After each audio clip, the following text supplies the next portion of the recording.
नमस्कार साथियों, आज की हम नई वीडियो में आपके साथ लाए हैं मृत्यु के बाद आत्मा का क्या होता है। क्या आपने कभी सुना है कि मृत्यु के बाद आत्मा के साथ क्या क्या होता है?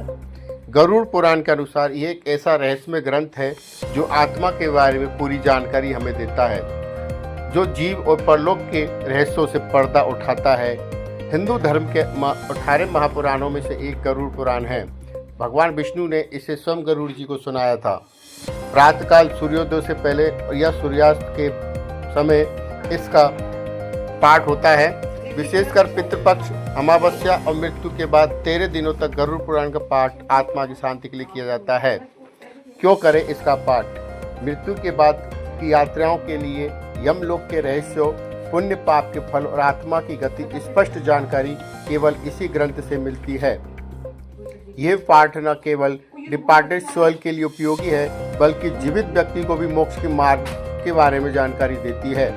परंतु ध्यान रहे, गरुड़ पुराण केवल किसी मृत्यु के घर ही नहीं पढ़ा जाता, जीवित रहते हुए भी इसका अध्ययन आत्मज्ञान देता है।